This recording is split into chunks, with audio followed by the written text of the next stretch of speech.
Hello everyone and welcome to my channel Wildlife Around Us, where we discuss various tips and tricks about macro photography, various theoretical and practical sessions and editing tutorials by which you can improve your macro photography skills. If you are new here, I welcome you to my channel so you can go through all my previous videos about macro photography. I hope you will like it here. The total video will be of two parts. This is the first part where we will demonstrate the differences between JPEG and RAW image in terms of editing. We will edit and try to correct one overexposed and one underexposed photograph. So today we will be discussing about an age-old topic, which is RAW versus JPEG, the two formats that we commonly use while photographing a subject in cameras. What does these two terms RAW and JPEG stands for? What does they basically mean? And which format you should shoot and why. What are the benefits that you will be getting while shooting in RAW? We will discuss both theoretically and practically by editing in Photoshop and comparing the results of Photoshop edits of both JPEG and the RAW versions. So without any further ado, let's get started.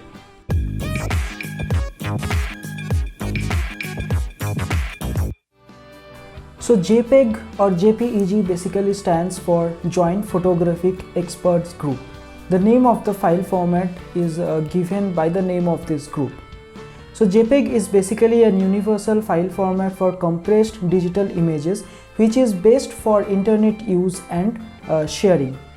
On the other hand, the RAW file format is basically equivalent to a negative from the film photography era. The RAW format contains untouched, uncooked raw pixel informations directly from the camera sensor. The DSLRs, mirrorless cameras, various point and shoot cameras and nowadays modern day smartphones often give raw file format option to shoot. But most of the point and shoot cameras, they provide us only the JPEG format. Now what basically these two cameras do is they shoot the photograph in the raw format and they convert the image into a full color JPEG version, which we see. A RAW file is converted into a JPEG file in these digital point and shoot cameras by going through several irreversible steps. Now if you shoot and record in JPEG format, you will not be able to control these irreversible steps and hence you will lose a huge amount of information or pixel information from your images. Now what is this amount that we are talking about? What is the loss that we are talking about? I will come into that.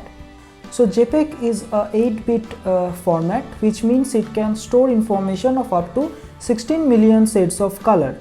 On the other hand, RAW is a format which can store anything between 68 billion to 4.3 trillion shades of color. Now I am not going into the details of how these 8 bits or 16 million, 68 billion shades of color, all these things, how the calculations are done. This is a huge calculation and I don't want to go into the details of that. But I just want you to concentrate on the thing and compare the 16 million amount or 16 million value for a JPEG and a 68 billion value for a RAW. And you just compare these two amount and you can understand what amount of data you are losing when you are shooting in the JPEG format. But how does this amount of information matter to you, or why should you bother about this amount of data? The answer lies when you take a photograph and then bring it back into your laptop and start editing. Then you will see the difference of photographing an image into the RAW format and then editing in a Photoshop, and on the other hand photographing in a JPEG format and then editing in the Photoshop. You can see your editing flexibility will be enhanced to a very high extent when you shoot in the RAW format. Now to better understand this editing capability of a RAW format over a JPEG format, we will go through some practical examples where Debargo will show you by editing in Photoshop what are the major differences that happens when you edit a RAW image, on the other hand edit a JPEG image. So the next voice that you will hear will be of Debargo, and his screen he will do the Photoshop editing and will show you the differences. So let's jump into the editing session.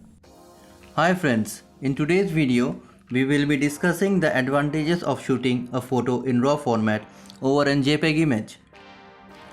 There are many software which supports the RAW format like Adobe Photoshop, Adobe Lightroom, Capture One, etc. In today's video, we will be discussing the basic advantages of a RAW images using Adobe Photoshop. But the question arises, why do we need to edit an image? The answer is simple. We want it to look pleasing to our eyes, as while shooting, we sometimes make mistakes like overexposing an image or underexposing it. And also to correct the tones of an image, as sometimes the image get warm or cooler tones due to the wrong selection of white balance. So let's begin our workflow. For that, first we'll need to open Photoshop and we'll edit the JPEG images. I have set few pictures which are perfectly exposed, overexposed, underexposed and almost black. This is an evenly exposed image straight out of camera.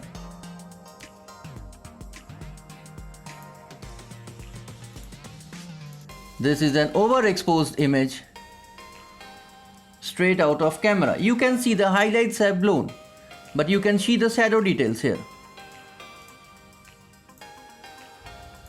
Underexposing an image,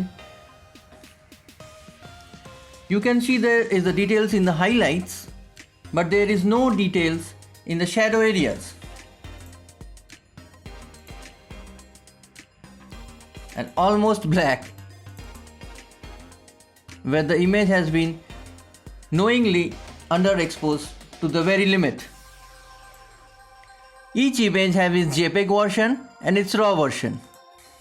We will like to correct this overexposed image, like retaining back the highlight details in Photoshop. So let's drag and drop this image into Photoshop. We'll try to correct this overexposed area and retain back the details. So image, adjustment, brightness contrast, and if we reduce the brightness, you can still see there is no details in the highlight. That means the JPEG images doesn't record the highlight details. You can also see here there is no details in the highlight section of the image. Let's drag and drop the RAW image.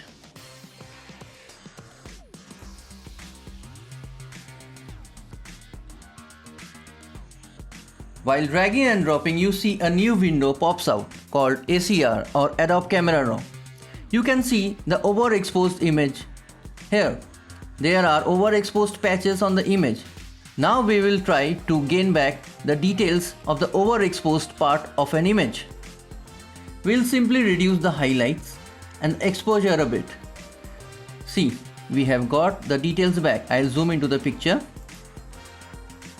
We have retained back the details. It's the advantages of using the RAW image over an JPEG image.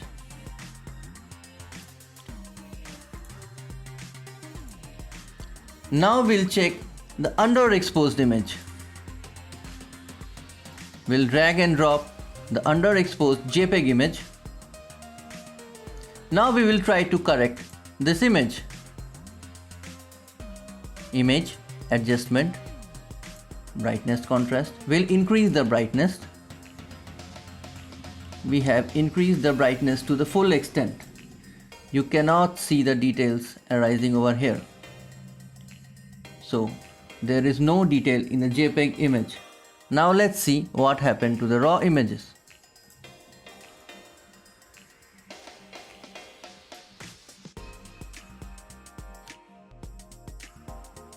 We will increase the same exposure to the image.